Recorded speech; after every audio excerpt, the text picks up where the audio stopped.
tenemos, como digo, a nuestra primera invitada de la noche de hoy, a Pilar Sánchez Vicente. Muy buenas noches, Pilar. Buenas noches, Ahora ¿se sí, oye bien? ahora se oye perfectamente, sí. Bueno, el flamante octavo, es la octava edición del Premio DASA de Narrativas Históricas con El Sí. Cantar del Norte, La Guerrera Astur. Ya el título ya nos...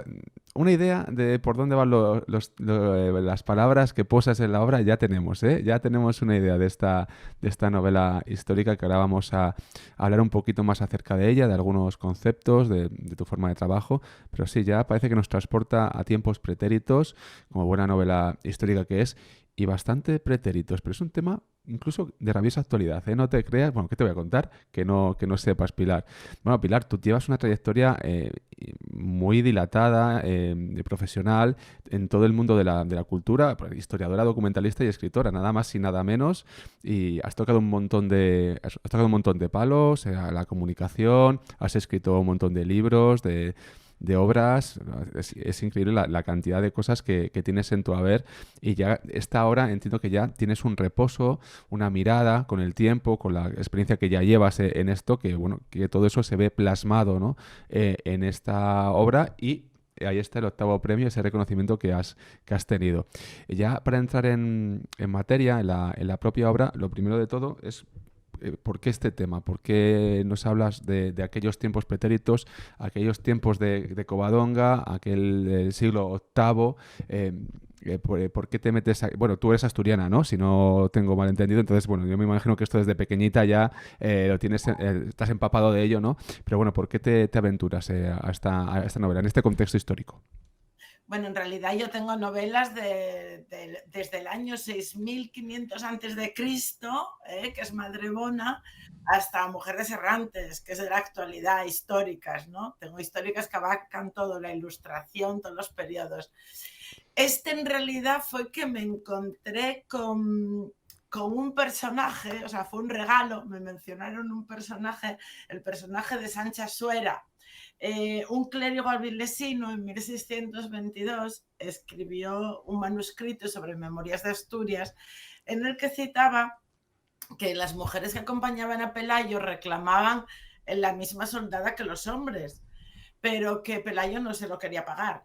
Y entonces ellas se adelantaron a Cangas de Onís, que estaba tomado por los moros, y con ardides y con disfrazadas de moras se habían colado, habían conseguido entrar, habían tomado la capital, y cuando apareció Pelayo le hicieron la entrega de las llaves en la fuente. Entonces, claro, de repente te encuentras con un pasaje de la historia más contada, como tú bien dices, que es y más mítica, que es Pelayo y la batalla de Covadonga, y además utilizada a lo largo de la historia por los unos y por los tunos, y sin embargo algo totalmente desconocido, ¿no? Entonces me pareció un regalo de los dioses poder hacer esa novela, y claro, nada más verla, decía, entraron como leonas matando y como bravas asturianas, y decíamos, esto es un novelón, ¿no? Que aquí se viene, ¿no?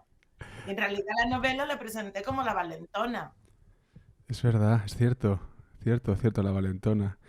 Sí, sí, sí, sí, sí. porque ella se gana la vida, ellas son tres hermanas, bueno, más, son tres hermanas que andan por los mercados. Eso le gustó mucho al jurado, la forma en que representó los mercados, la vida cotidiana, ¿no? Esa transformancia, que es un momento en que las ferias, hay mercados pocos y las ferias todavía están empezando a nacer. Es que es un momento, una alta edad media muy alta. La novela, de hecho, transcurre en el año 745. Y claro, yo ya la hice, la valentona la llaman así, porque participa en peleas y en apuestas dentro de los mercados, es muy cotizada en ese sentido, aunque luego ya su vida derivará por otras partes. Cuando nos cuentas, ¿no? Cómo te topas con esta historia, y tú pues desarrollas una novela en referencia a ella. A la hora de crear, de viajar en el tiempo, de crear este mundo, ¿por dónde tiras, ¿no? De fuentes, ¿cómo te documentas? Porque al final, claro, es una novela histórica que también iremos, que tiene su parte de ficción, obviamente, como toda novela histórica, pues es una novela, ¿eh? Señores, señoras, es una novela que Es tengáis... una novela, señores. No, digo Eso está porque muy bien aclararlo. Claro, claro, es una novela.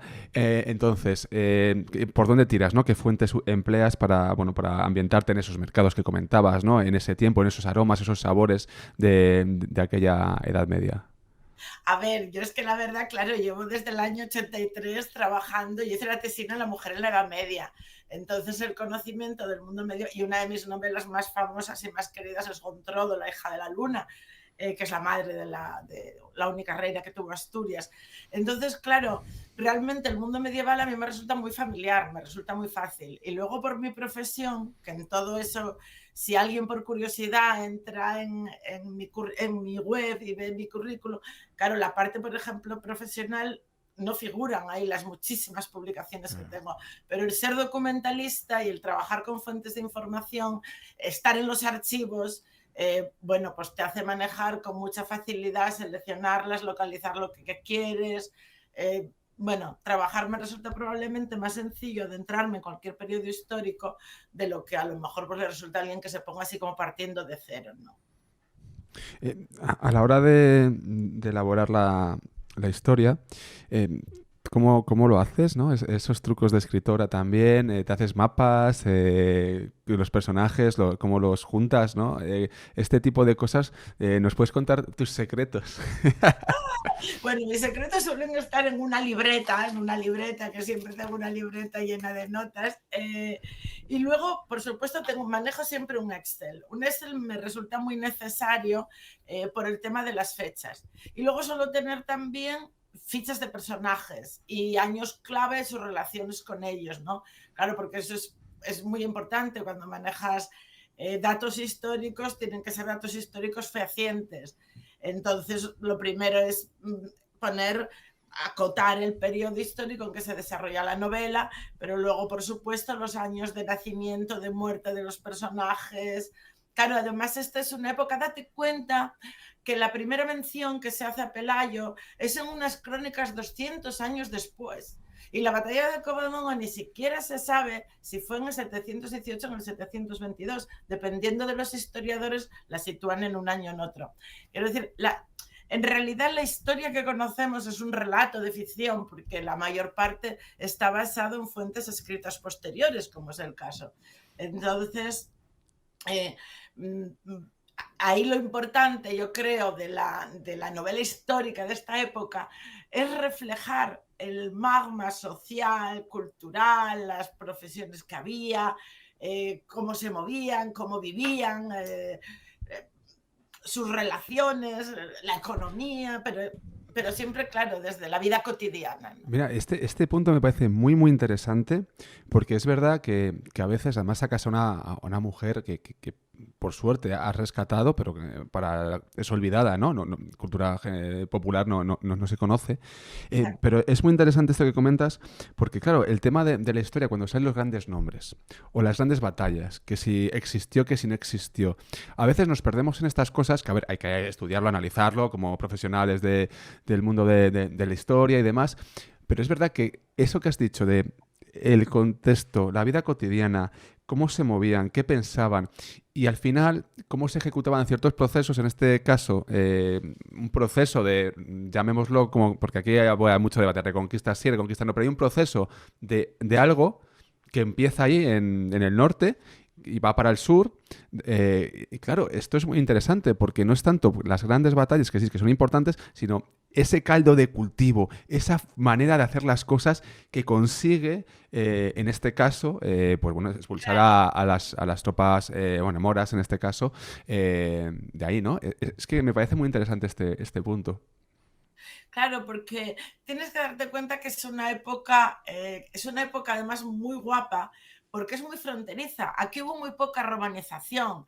Los visigodos mandaban un propio a cobrar los tributos. La mitad de las veces ya ni cruzaban la cordillera de la guerra que le daban. Entonces, hay todavía la pervivencia de valores y de ideas y de costumbres muy tradicionales, muy propias, ancestrales, con orígenes casi celtas. Claro, la novela transcurre en el 745. Ellos no pueden saber que va a haber un reino, no tienen ni idea de que están construyendo un reino, ni por lo más remoto. Están organizando las viejas estructuras tribales, se están organizando y eligiendo un princeps, que es como primero se supone que eligen a Pelayo, que lo eligen, pero es una figura, fíjate tú, que viene de lo romano. Entonces realmente es una simbiosis que lo guapo es recogerla y reflejarla. Y además el hecho de tener la hermana de Pelayo la sitúo un tiempo en el harén del Valiato de Munuza, porque eso siempre se dice, que si la guerra empezó por la hermana de Pelayo, otra figura también que en la historia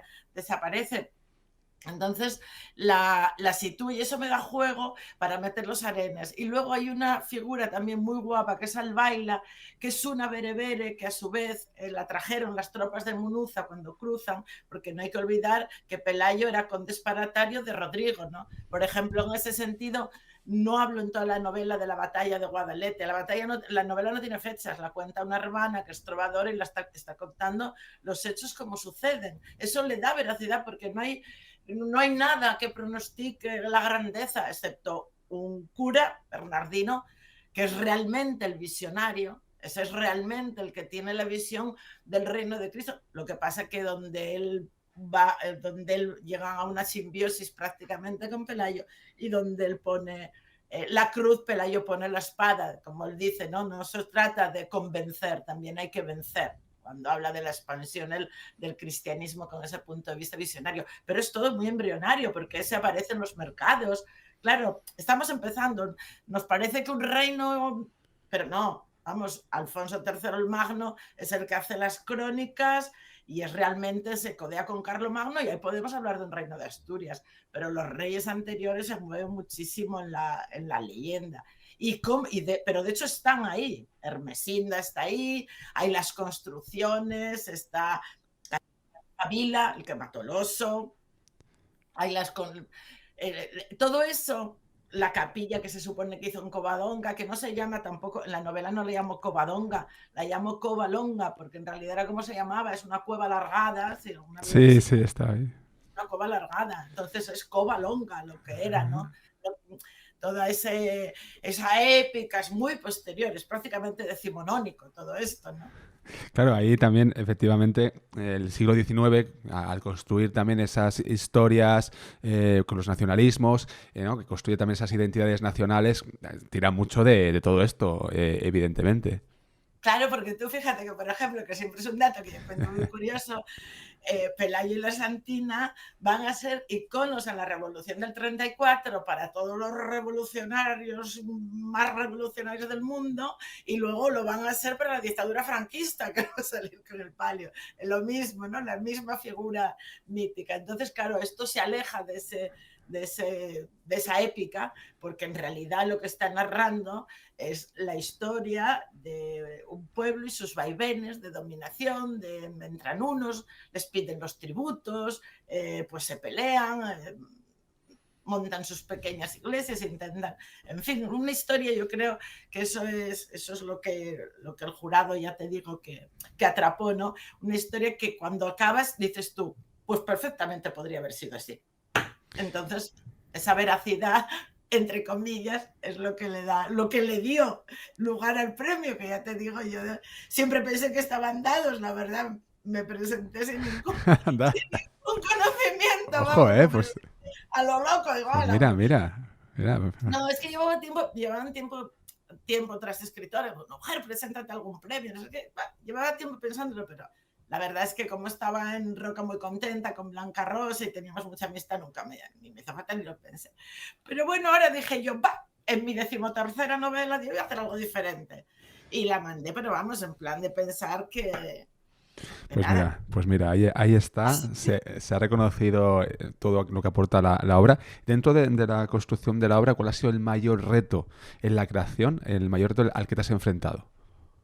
Precisamente no dejarme arrastrar, en ese sentido, no dejarme arrastrar por los tópicos, porque claro, utiliza el obispo Opas, pero por ejemplo la famosa batalla de Covadonga es totalmente distinta como se cuenta, o sea, no es, pero sin embargo es como la tradición oral y los restos arqueológicos de la batalla dan a entender que pudo ser más fácil que fuera.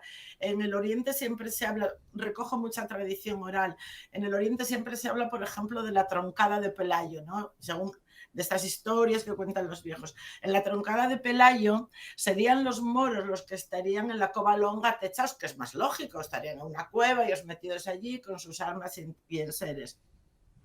Y entonces, claro, digamos, los cristianos, que en aquel momento, insisto, son asturias, no tienen esa connotación tan eso. Los cristianos están acosándoles y es cuando tienen la idea, que por supuesto se la pongo a chancha suera, la de la troncada de Pelayo, que consiste que ellos hacen como que se van las tropas y en la Cuesta Inés, que la Cuesta Inés ahí está tal, en la Cuesta Inés ponen unos troncos cubiertos de piel de vaca.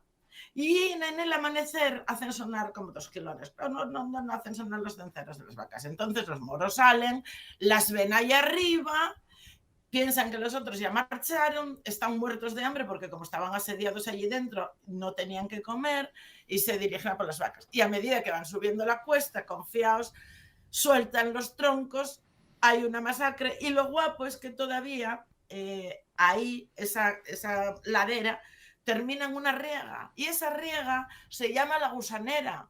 Se llama la Gusanera por la cantidad de gusanos que salieron de los cadáveres de los moros. Te cuenta la gente de allí que quedaron allí durante meses porque nadie los recogió. Entonces quedaban los cadáveres en aquella riega y la riega hoy tú la buscas y el topónimo de la Gusanera lo encuentras en Google Maps, ¿no? Entonces, escoger al fin y al cabo tú piensas, la iglesia que está sobre el dolmen, la iglesia de Santa Cruz, que es la primera, está encima de un dolmen, está en el cruce de 2 ríos del Sella, a la orilla del Sella, que ya era un sitio donde había enterramientos paleolíticos, donde hubo enterramientos posteriores, fue un sitio siempre de culto, entonces hubo dólmenes, era un campo de túmulos, entonces claro, son sitios que ya ancestralmente son mágicos, como el Valle de Orandi, donde se entierra la Valentona, ¿no?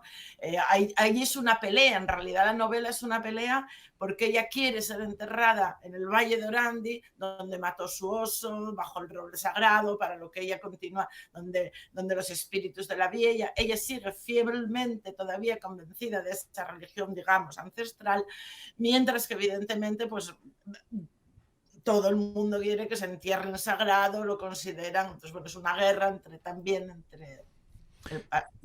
Qué interesante. Qué interesante ese mundo lleno de sincretismos, esas transiciones que se hacen, ¿no? En el mundo religioso, de lo que podemos decir lo pagano y lo cristiano, que también efectivamente pasa en Roma en su momento, en la antigua Roma, como se pasa, también vemos aquí, ¿no? Obviamente, esto es que es muy interesante. La verdad es que estos temas son tan interesantes. Pueden estar aquí todas. Temazos, estos son temazos.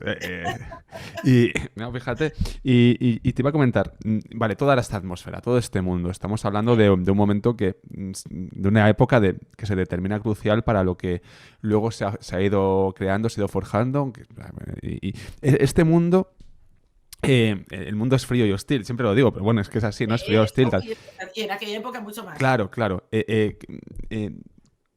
Estas relaciones, a ver, hay guerra, hay una conquista, hay una defensa, hay guerra, pero había también relaciones diplomáticas, ¿no? Había también aquí relaciones diplomáticas. ¿Cuándo? Tú dices que es un tema de amoríos, ¿no? Bueno, es lo que se dice, que es un tema de amoríos cuando se rompe la espita. Bueno. Pero realmente, la realidad... Eso es algo que también, pero tiene más verosimilitud. Si creemos todo lo escrito en todos los romances... Hay que interpretarlo, claro. Pelayo, evidentemente, todas las historias escritas del Corral y de todos estos. Pelayo, que iba con Rodrigo porque era su condespadatario, le habrían, que ya te dije, por ejemplo, que no pongo Guadalete, ahora ya la arqueología demuestra que era en la laguna de la Janda, ¿no? Bueno, pues los restos de la batalla. Pues allí se supone que Pelayo y otros condes quedarían como rehenes. Entonces, la política, de hecho, los musulmanes entran hasta el norte, pero sin encontrar la más mínima. O sea, los visigodos, el reino visigodo se desmorona en el acto, ¿no? Se pasa de Toledo a Córdoba, la capital de Hispania, en un momento dado, y se toman toda España. En este momento España se llama la España musulmana y es entera, menos aquí este reducto de los galos del norte, que estamos como la aldea gala. Entonces, ellos, no sé qué te estaba contando. Ya No, me vine yo arriba. no, el tema este, ¿no? De ser causus belli, o por cómo suelta la chispa de... Sí, entonces, claro. Entonces, es más fácil, ellos logran hacer ese camino por la política que tienen, que la política que tienen consiste, en eso son muy listos, consiste en matrimonios, fundamentalmente, políticas matrimoniales con cristianas. De hecho, el de Córdoba se casa con la que había sido, con Agilona, que había sido mujer del rey Rodrigo. O sea, es una política de alianzas matrimoniales con las cristianas, como siempre las mujeres en eso servimos para atar reinos, entre otras cosas, aunque no nos demos importancia.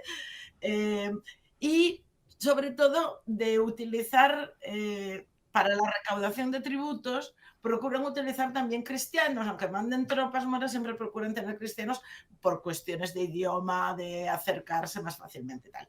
Entonces es fácil que Munuza lo hubiera llamado, lo hubiera reclamado para que viniera a cobrar tributos. Y ahí ya es donde entra la ficción, por ejemplo, aparece Bernardino, que ya se conocían de tal, y es donde empieza, digamos, la acción y la aventura, cuando él se niega a servir a recoger los tributos a Munuza. Pero en realidad Fronilde está encantada en el harén con Aurelia, que es la que lo cuenta, y Constanza, que es la otra hermana, que claro, la otra hermana es una sanadora. En casi todas mis novelas pongo siempre Asturias, por supuesto, y esa figura tan importante a lo largo de la historia, que es esas mujeres del pueblo, porque no había médicos, no había absolutamente nada más que esas figuras que sabían controlar las hierbas, que sabían todos los recursos y los remedios, pues desde para arreglarte un brazo quebrado a un dolor de muelas o a un aborto o a facilitar o a ser parteras, que olvidamos que ese es el primer oficio del mundo, ¿no? El de partera, si no, no estaríamos aquí ninguno. Bueno, esta novela son 700 y pico páginas, corrígeme si me equivoco.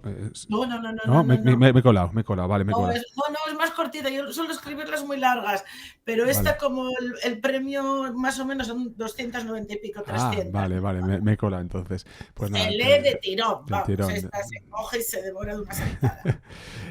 Ya para ir concluyendo, tú que has trabajado mucho con novela histórica, ¿qué podrías o cómo la novela histórica nos puede invitar, siempre diciendo que es una novela histórica, que hay ficción y hay cosas que son... Sí, y esto, claro, sí. que luego la gente se enfada, no, por favor. Pero la novela histórica como fuente de atracción, ¿cómo nos puede ayudar, ¿no? Para acercarnos más al pasado? ¿Qué claves nos puedes dar en este aspecto, ¿no? Que ya llevas tiempo con ello. Mira, esa Semprún decía que la historia se aprendía en las novelas, no en los libros de texto. A mí esa frase siempre me pareció maravillosa. Y eso es más cuando ahora somos seres biónicos, dentro de nada vamos a llevar el móvil pegado. Tú ves que sale la chavalería, todo está aquí. Entonces, una novela histórica lo que te abre es las puertas, porque yo me pude haber pasado en los archivos un mes para sacar un dato, pero ese dato seguramente tú entres y lo puedes contrastar fácilmente. O puedes aumentar tu curiosidad sobre ese periodo de la historia.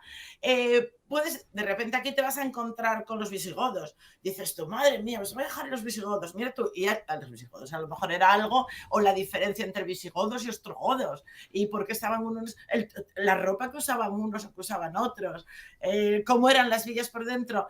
Claro, son cosas que de repente dices tú, vaya, esto nunca lo había pensado, no me había fijado, cómo sería. Y cualquier puerta que le abras a la imaginación, a la memoria histórica, al pasado, yo creo que es lo más que puedes hacer en una novela histórica, ¿no? Lo más guapo. Ha sido un auténtico placer charlar contigo, de verdad. Se hace corto porque claro, podemos estar aquí Sí. hablando, pero bueno, también esto es lo que es el tiempo.